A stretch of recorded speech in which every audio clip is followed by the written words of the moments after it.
Hello बच्चों, आज हम लोग केमिकल बॉन्डिंग का 4th लेक्चर शुरू करेंगे। बच्चों, आपको याद होगा लास्ट लेक्चर में मैंने आपको डिफेक्ट ऑफ इलेक्ट्रॉनिक थ्योरी पढ़ाई थी और मैंने बताया था कि इलेक्ट्रॉनिक थ्योरी का क्या डिफेक्ट होता है। ठीक है बच्चों, तो उससे आगे बढ़ते हैं हम लोग और आज हम लोग शुरू करेंगे बच्चों वैलेंस बॉन्ड थ्योरी। ठीक है बच्चों, वैलेंस बॉन्ड थ्योरी आज हम लोग शुरू करेंगे। और वैलेंस बॉन्ड थ्योरी जो है वो दो साइंटिस्ट ने मिलकर दिया था, एक हिटलर था और दूसरा कौन था बच्चों, लंदन, 1927 में दिया था। ठीक है, और ये थ्योरी बेसिकली आई क्यों थी, आपको याद होगा इलेक्ट्रॉनिक थ्योरी में प्रॉब्लम था कि इलेक्ट्रॉनिक थ्योरी कई जगह पे फेल हो जा रही थी, ऑक्टेट रूल कई जगह पे फेल हो जा रहा था। तो उसके बाद से जो है वैलेंस बॉन्ड थ्योरी ने नया अप्रोच दिया और उसने कहा कि भाई एटम जब बॉन्ड बनाता है तो ऑर्बिटल्स की ओवरलैपिंग होती है। क्या होती है? ऑर्बिटल्स की ओवरलैपिंग होती है। और उसने ये बताया था कि एटम बॉन्ड बनाता है तो बेसिकली ऑक्टेट पूरा करने के लिए नहीं बनाता, बल्कि एनर्जी को डिक्रीज करने के लिए बॉन्ड बनाता है। ये डायग्राम आप ध्यान से देखिए, ये basically energy versus approach of atom के बीच ग्राफ है। ये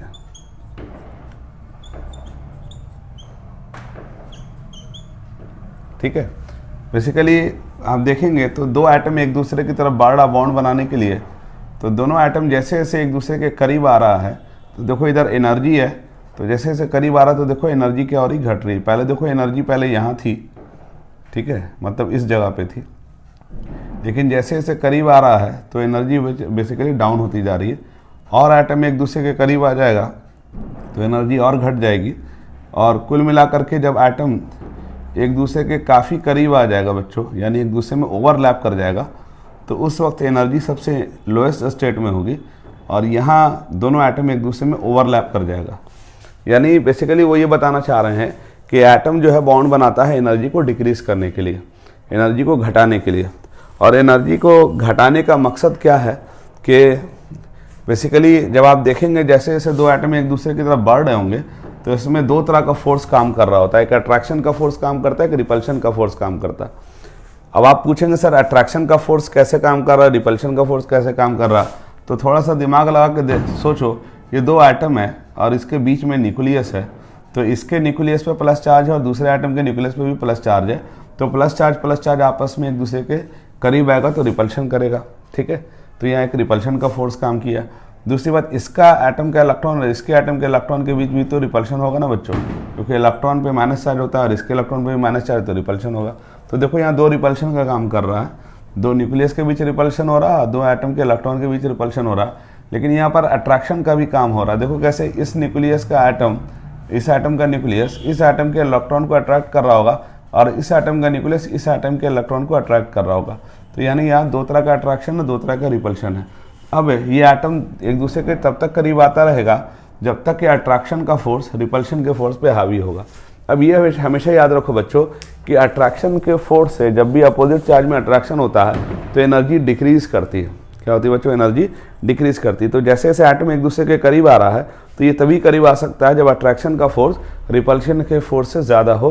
तो जैसे जैसे करीब आ रहा है इसका मतलब अट्रैक्शन का फोर्स ज़्यादा है, और जैसे जैसे अट्रैक्शन का फोर्स अगर बढ़ रहा है, ठीक है, तो क्या होता है, एनर्जी है ना हमेशा डाउन होती है, अट्रैक्शन में हमेशा एनर्जी डिक्रीज करती है। ये उसूल है, फिजिक्स का नियम ये कहता है कि जब भी अपोजिट चार्ज में अट्रैक्शन होगा तो एनर्जी डिक्रीज करेगी। तो इसी वजह से एनर्जी देखो डिक्रीज कर रही है, क्योंकि रिपल्शन एनर्जी को बढ़ाती है और अट्रैक्शन एनर्जी को घटाती है।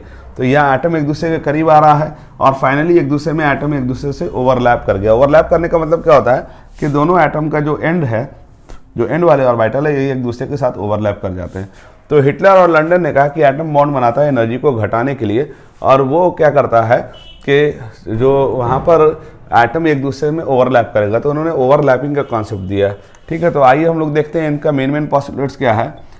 Atom form bound by overlapping of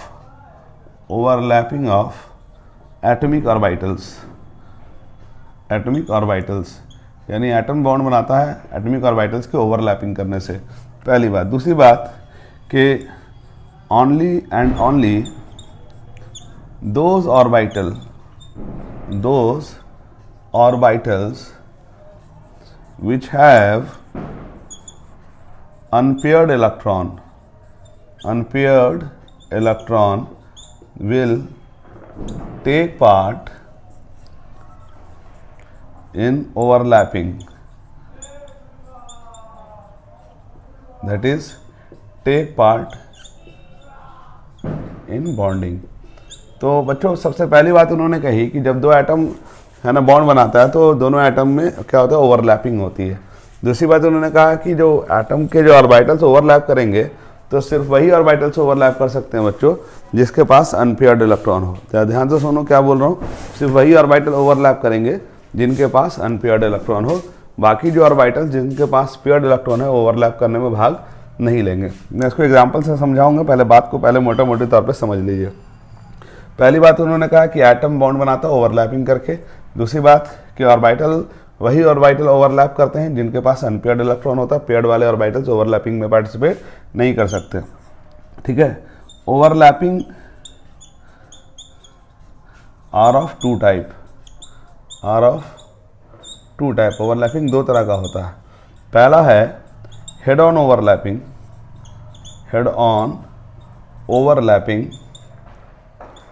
ठीक है बच्चों, जिसको हम लोग फेस टू फेस ओवरलैपिंग भी कहते हैं, फेस टू फेस ओवरलैपिंग कहते हैं।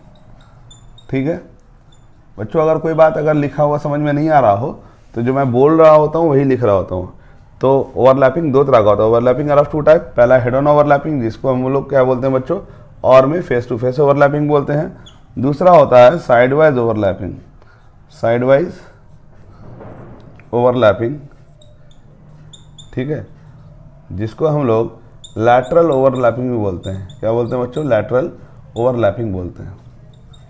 ठीक है, अब आइए चौथी बात, by head on overlapping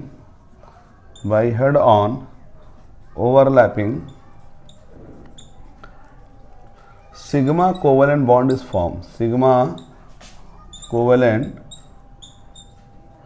bond is form. Head on overlapping से सिग्मा कोवेलेंट बॉन्ड बनेगा। और मैं फिफ्थ स्टेटमेंट यहाँ लिख दे रहा हूँ, बाय साइड वाइज ओवरलैपिंग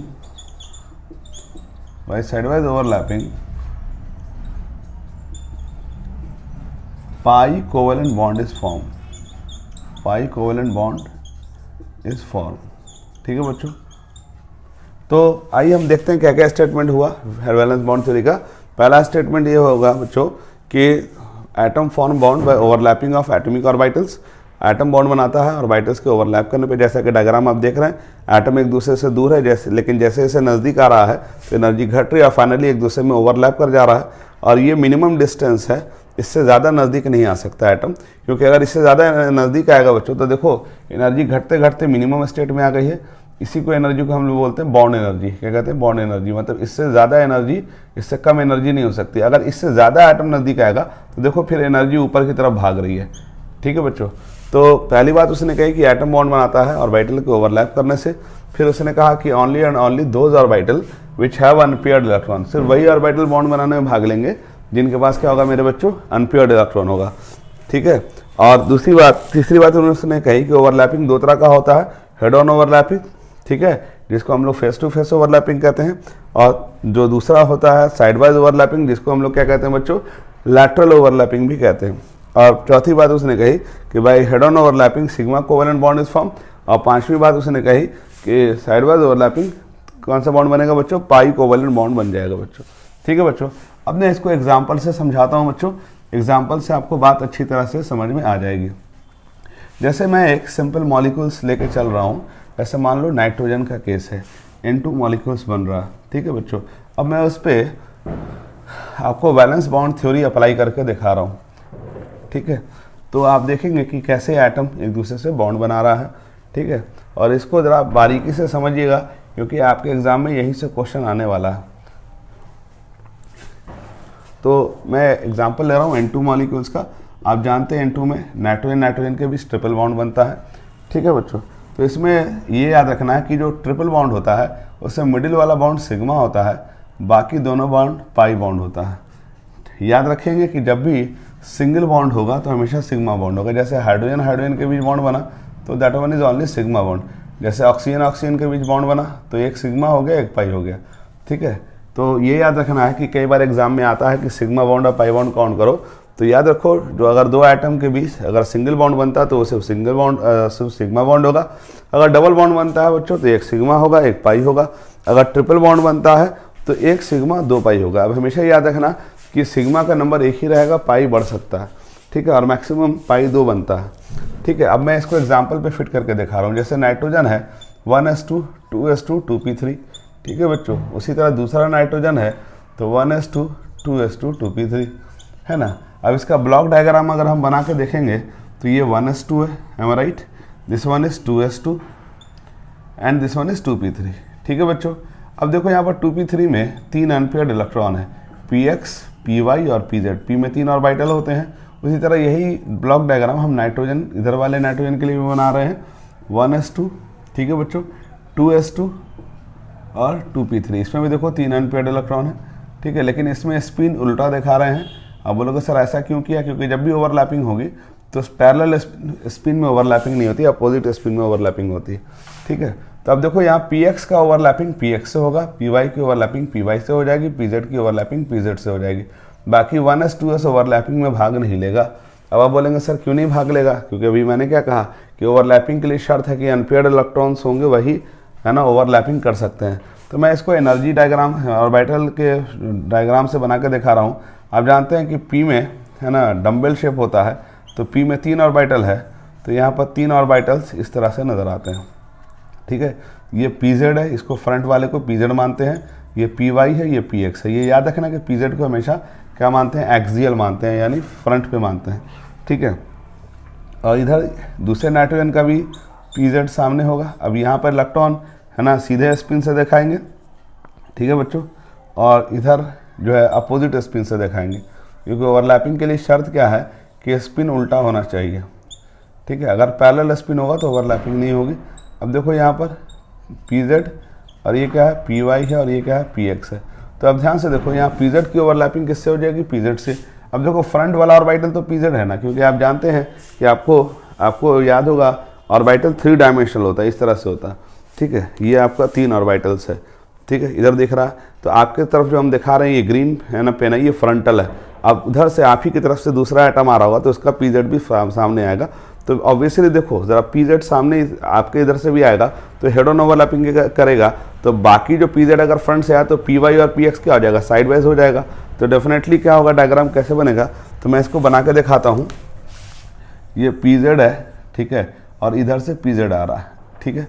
अब यहाँ पर pz ओवरलैपिंग होगी तो ये ओवरलैपिंग ऐसा हो जाएगा इस तरह से, ठीक है। अब इसमें दोनों तरफ एक एक इलेक्ट्रॉन थे, ठीक है, तो ये इलेक्ट्रॉन यहाँ इस तरह से ओवरलैपिंग कर गया, तो ये pz ऑर्बिटल्स आ गए और ये हेड ऑन ओवरलैपिंग कर गया। उसी तरह से py का ओवरलैपिंग py से होगा, तो py की ओवरलैपिंग py से कैसे होगी? तो देखो ये py है, ठीक है। अब ये क्या है? अपोजिट स्पिन में इलेक्ट्रॉन है, तो ये ओवरलैपिंग इस तरह से साइड से होगा, ठीक है। तो ये पाई बॉन्ड बन गया। और ये क्योंकि ये वाला एक्सिस इसको कहते हैं इंटरन्यूक्लियर एक्सिस कहते हैं। क्या कहते हैं बच्चों? Internuclear axis. अब आप पूछेंगे सर इंटरन्यूक्लियर एक्सिस क्यों कहते हैं? क्योंकि देखो इधर से एक एटम आ रहा होगा, एक एटम इधर से आ रहा होगा, तो इधर एटम का न्यूक्लियस राइट साइड में होगा, इधर एटम का न्यूक्लियस का लेफ्ट साइड में होगा। तो ये ऑर्बिटल दो न्यूक्लियस के बीच में है, इसलिए इसको इंटरन्यूक्लियर एक्सिस कहते हैं बच्चों, ठीक है। और py ओवरलैपिंग करेगा py से। तो देखो यहाँ पर न्यूक्लियस अगर यहाँ पर है, ध्यान से देखना, ये प्लस है, ये प्लस है, दोनों एटम का न्यूक्लियस, क्योंकि इधर से एक एटम आ रहा होगा, ठीक है, इधर से एक एटम आ रहा होगा, तो इसका ऑर्बिटल ओवरलैप किया। लेकिन अगर क्योंकि ये बीच में जगह पड़ी इसलिए इसको इंटरन्यूक्लियर एक्सिस कहते हैं। अब इधर से एटम जब आ रहा होगा तो ये पी वाई क्या है, ये तो हॉरिजॉन्टली था तो फेस टू फेस ओवरलैप कर गया, ये तो वर्टिकली है यानी परपेंडिकुलरली है। तो इसमें जो ओवरलैपिंग होगा वो फेस टू फेस नहीं होगा, साइड वाइज ओवरलैपिंग होगा। तो यहाँ जो बॉन्ड बनेगा बच्चों वो साइड वाइज ओवरलैपिंग से पाई बॉन्ड बन जाएगा। उसी तरह से ये पी वाई हो गया, उसी तरह से पी एक्स होगा। तो पी एक्स भी क्या होगा बच्चों, इस तरह से आएगा पी एक्स, ये रहा पी एक्स और ये रहा पी एक्स, ठीक है बच्चों। अब ये साइड वाइज ओवरलैपिंग करेगा तो क्योंकि एक ही ऑर्बिटल ना फ्रंट में आ सकता है, बाकी तो सारे ऑर्बिटल साइड में आएंगे। तो देखो यहाँ पर साइड वाइज ओवरलैपिंग हो गया।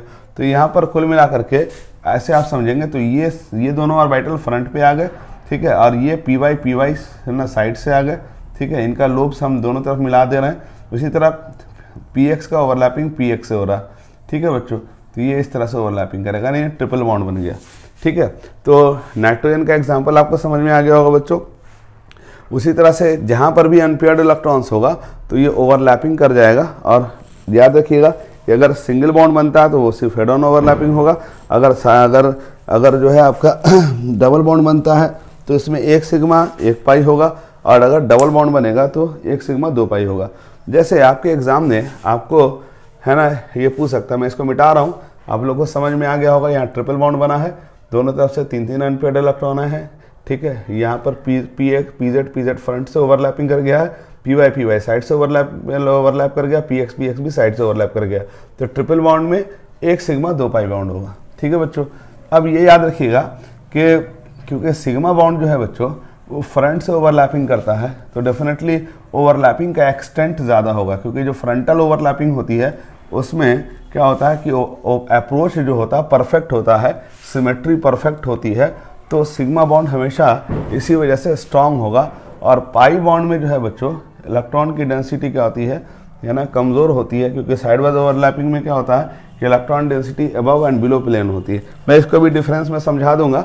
फिलहाल आप ये याद रखिए कि आपके एग्जाम में क्वेश्चन कैसे आना है। जैसे आपसे बोलेगा इथाइन मॉलिक्यूल है, ठीक है, इथाइन, ठीक है, और कार्बन कंपाउंड्स की बात कर रहे हैं, बोलेगा इसमें सिग्मा और पाई बॉन्ड काउंट करो। तो जैसे आपको इथाइन है तो ये CH और इस तरह से होगा, C ट्रिपल बॉन्ड होगा और ये सिंगल बॉन्ड हो गया। तो इसमें बोलेगा टोटल सिग्मा और टोटल पाई बॉन्ड काउंट करो। तो देखो कार्बन हाइड्रोजन के बीच सिंगल बॉन्ड हो तो सिग्मा बॉन्ड हो गया। अब देखो कार्बन कार्बन के बीच ट्रिपल बॉन्ड है, क्योंकि इथाइन है, आइन है तो मतलब ट्रिपल बॉन्ड होगा, तो बीच वाला सिग्मा होगा और बाकी अबव बिलो क्या होगा, पाई बॉन्ड होगा। और ये देखो ये सिग्मा बॉन्ड हो गया। तो सिंगल बॉन्ड जो भी होता है सब सिग्मा होता है, और डबल बॉन्ड में एक सिग्मा एक पाई होता है, ट्रिपल बॉन्ड में एक सिग्मा दो पाई होता है। तो अब बताओ इसमें टोटल सिग्मा कितने हो गए, एक सिग्मा ये हो गया, एक सिग्मा ये हो गया, एक सिग्मा ये हो गया, तीन सिग्मा हो गए और दो पाई हो गए। जैसे एक और एग्जांपल देखते हैं, जैसे मान लो इथीन है। अब इसमें बोलेगा कि भाई सिग्मा और पाई बॉन्ड बनाओ। तो इथीन क्या होता है बच्चों, इसमें कार्बन कार्बन के बीच डबल बॉन्ड होता है। तो अब बताओ ये वाला बॉन्ड सिग्मा होगा क्योंकि सिंगल है, ये वाला बॉन्ड सिग्मा होगा क्योंकि सिंगल है, ये वाला बॉन्ड सिग्मा होगा क्योंकि सिंगल है, ये वाला बॉन्ड सिग्मा होगा क्योंकि सिंगल है, और ये वाला बॉन्ड सिग्मा होगा और एक बॉन्ड क्या होगा बच्चों, पाई बॉन्ड होगा। तो अब बताओ सिग्मा बॉन्ड और पाई बॉन्ड कितना हो गया, एक सिग्मा, दो सिग्मा, तीन सिग्मा, चार सिग्मा, पाँच सिग्मा, ठीक है, और बाकी ये जो होगा एक पाई बॉन्ड हो गया। उसी तरह से एक और एग्जांपल देख लेते हैं बच्चों। जैसे इथेन में बोलेगा सिग्मा और पाई बॉन्ड बना, तो इथेन का मतलब अल्केन है। तो अल्केन में क्या होता है बच्चों, कार्बन कार्बन के बीच सिंगल बॉन्ड होता है बच्चों, है ना। तो इसमें क्या होगा कि इसमें सारे बॉन्ड सिग्मा हैं, तो all bonds are sigma bond, है राइट, ठीक है। अब जैसे एक नीट में क्वेश्चन आया था कि टेट्रासाइनो इथीन, इसमें टोटल सिग्मा और पाई बॉन्ड का रेशियो बताना था। टेट्रासाइनो इथीन, नाम से अंदाजा लगाओ, टेट्रासाइनो, टेट्रा मतलब चार होता है, साइनो मतलब साइनाइड होता है, इथीन का मतलब डबल बॉन्ड है। तो हम क्या करेंगे, इसका स्ट्रक्चर बनाएंगे, ठीक है। तो अब ध्यान से देखो, साइनो का मतलब यहाँ पर कार्बन नाइट्रोजन के बीच भी ट्रिपल बॉन्ड होता है, ध्यान से देखना। तो यहाँ पर कार्बन नाइट्रोजन के बीच जब ट्रिपल बॉन्ड होगा तो डेफिनेटली अब इसमें पाई बॉन्ड का नंबर्स बढ़ जाएगा ना। तो अब ध्यान से देखना, इस ट्रिपल बॉन्ड में एक सिग्मा होगा और दो पाई होगा, नहीं। उसी तरह इस ट्रिपल बॉन्ड में एक सिग्मा होगा, दो पाई होगा। उसी तरह इसके ट्रिपल बॉन्ड में एक सिग्मा होगा, दो पाई होगा। ध्यान से देखो, इसके ट्रिपल बॉन्ड में एक सिग्मा और दो पाई होगा, ठीक है बच्चों। अब बताओ कि टोटल पाई बॉन्ड कितने होंगे, दो, दो चार, दो छः, दो आठ। अब देखो ये डबल बॉन्ड है ना, तो डबल बॉन्ड में एक सिग्मा और एक पाई होगा। तो ध्यान से देखना कि और ये वाला जो बॉन्ड है सिंगल बॉन्ड है, ये सब सिग्मा ही बॉन्ड होगा, है ना। ये सारे बॉन्ड सिंगल बॉन्ड है, तो सिग्मा बॉन्ड होंगे। तो कुल मिलाकर के 9 सिग्मा और 9 पाई बॉन्ड हो जाएंगे बच्चों। तो इसका मतलब 1:1 रेशियो में आपका ये है ना पाई सिग्मा और पाई बॉन्ड का रेशियो हो जाएगा। ठीक है बच्चों, तो ये आपसे एग्जाम में पूछा जाता है। आप देखेंगे अपने बुक में चेक करेंगे तो बहुत सारे मॉलिक्यूल्स का एनसीईआरटी में है ना क्वेश्चन दिया हुआ सिग्मा और पाई बॉन्ड काउंट करने को। ठीक है, अगर यहाँ पर नहीं दिया होगा तो आप देखेंगे सेकंड बुक एनसीईआरटी का जिसमें कार्बन कंपाउंड है, जिसमें फर्स्ट चैप्टर है, तो उसमें सिग्मा और पाई बॉन्ड का है ना काउंट करने को कहा जाता है। तो ये है ना स्कूल का खानदानी क्वेश्चन है। इस तरह से क्वेश्चन आता ही आता है कि सिग्मा और पाई बॉन्ड बना गिन करके दिखाओ। तो हमेशा याद रखना कि सिग्मा और पाई बॉन्ड में सिंगल बॉन्ड हमेशा सिग्मा बॉन्ड होगा, डबल बॉन्ड में क्या होगा बच्चों 1 सिग्मा 2 पाई होगा, ट्रिपल बॉन्ड में क्या होगा बच्चों 1 सिग्मा 2 पाई होगा। बच्चों बात समझ में आ रही है? अब आइए, अब हम लोग देखेंगे difference between sigma bond and pi bond. ठीक है बच्चों, क्या देखेंगे बच्चों? Difference between sigma and pi bond. बच्चों ये VBI है, ये आपका 100% आता है क्वेश्चन आपके एग्जाम में। तो एक तरफ सिग्मा बॉन्ड लिख देते हैं, एक तरफ पाई बॉन्ड लिख देते हैं बच्चों। अब बताओ सिग्मा और पाई बॉन्ड में डिफरेंस क्या लिखेंगे? तो पहली बात तो यही आपको मालूम है, form by head on overlapping of orbital, form by head on overlapping of orbitals. ठीक है, और इसमें क्या होगा बच्चों? Form by side wise overlapping of orbitals, overlapping of orbitals. ठीक है बच्चों, ये मेजर फर्क तो पहले ही आपको समझ में आ गया होगा कि sigma bond head on overlapping से बनता है और pi bond side wise overlapping से बनता है। अब आइए, सिग्मा बॉन्ड जो होता है, sigma bond is strong. Sigma bond क्या होगा? स्ट्रॉन्ग होगा। लेकिन पाई बॉन्ड क्या होगा? Pi bond is weak. ठीक है, क्लियर? अब सिग्मा बॉन्ड क्यों स्ट्रॉन्ग होगा? क्योंकि आप जानते हैं यहाँ हेड ऑन ओवरलैपिंग हुई है और वहाँ कौन सी ओवरलैपिंग हुई है? Side wise. तो हेड ऑन ओवरलैपिंग का मतलब क्या होगा कि ज़्यादा मजबूत होगा। फिर ओवरलैपिंग जब स्ट्रांगली होती है, जैसे मान लो दो आदमी में अगर झगड़ा हो रहा है तो अगर एक आदमी ने दूसरे आदमी का कॉलर पकड़ लिया तो फिर छुड़ाना बहुत मुश्किल होता है। लेकिन अगर कोई आदमी दूसरे आदमी के साइड से अगर पकड़ ले तो क्या होगा? उसको झटक करके भी छुड़ा सकते हैं। तो सिग्मा बॉन्ड में क्या होता है कि क्योंकि फेस टू फेस ओवरलैपिंग होती है तो वहाँ पर एक्सटेंट ऑफ ओवरलैपिंग ज़्यादा होगी। तो तीसरा डिफरेंस हम क्या लिखेंगे? Extent of overlapping is large. Extent of overlapping is large, यानी यहाँ ओवरलैपिंग ज़्यादा होगी। ठीक है, और यहाँ क्या होगा? Extent of overlapping is low. इसमें ओवरलैपिंग क्या होगी? लो होगी। ठीक है बच्चों, चौथा डिफरेंस क्या है? Electron density, electron density are present on internuclear axis.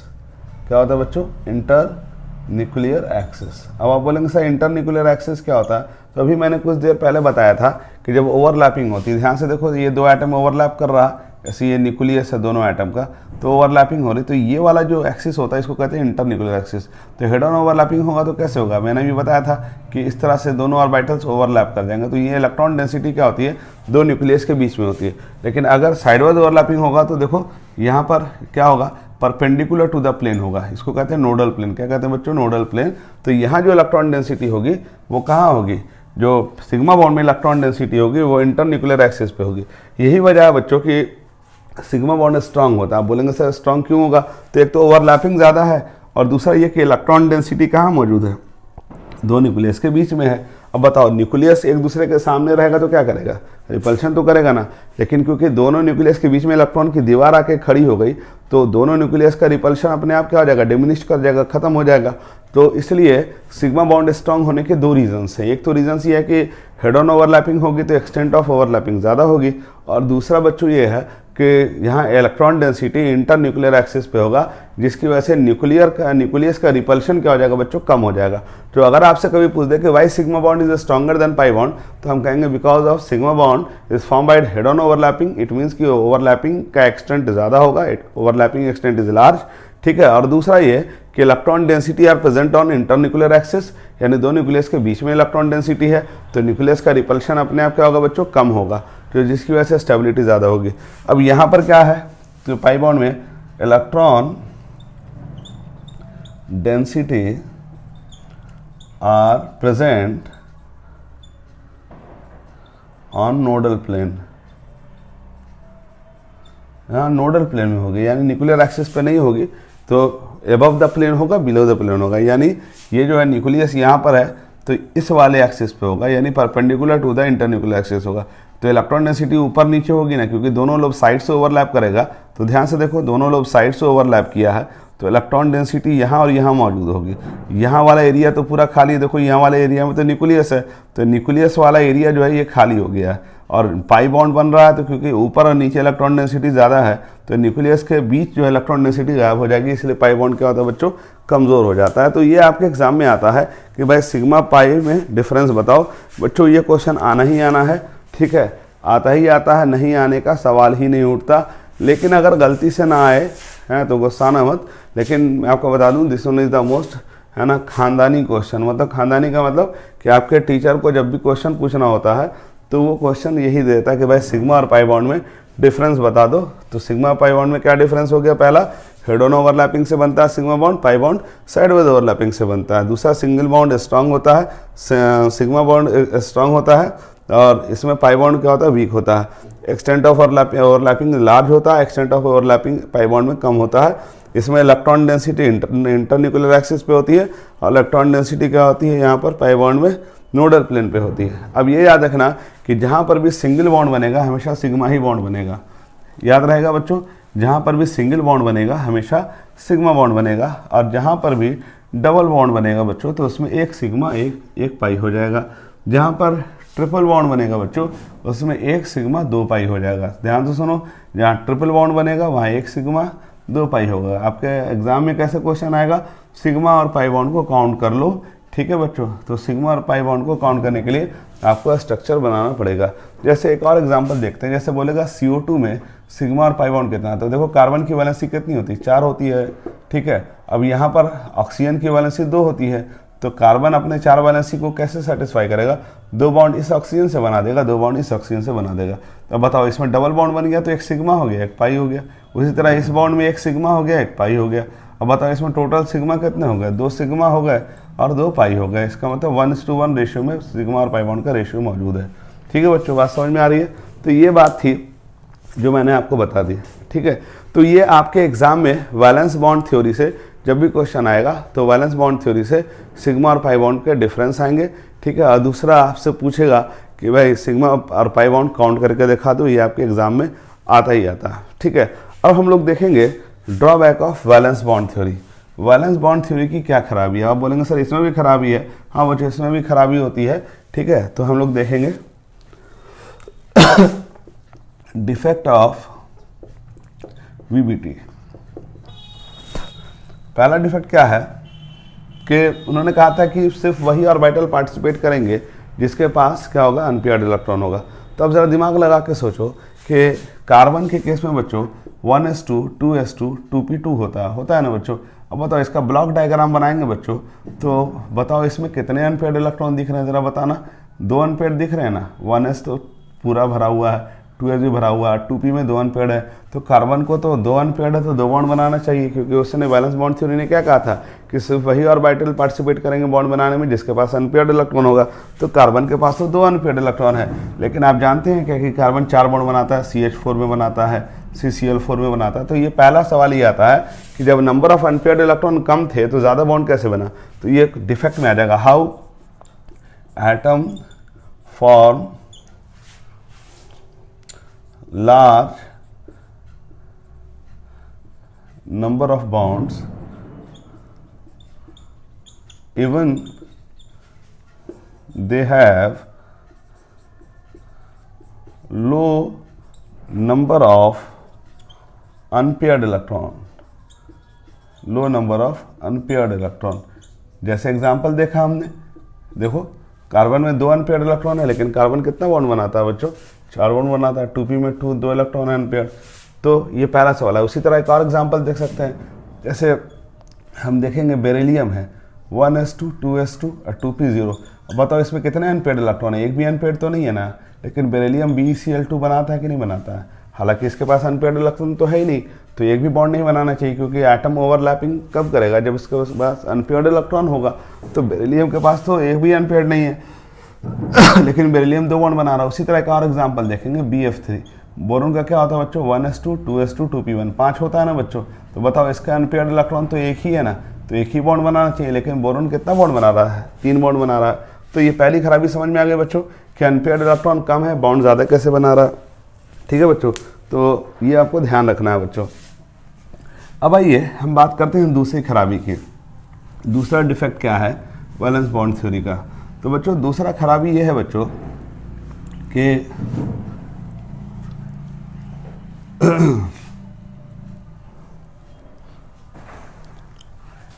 ठीक है, अब आइए हम लोग देखते हैं दूसरी खराबी क्या है। दूसरी खराबी ये है कि wrong prediction of magnetic behaviour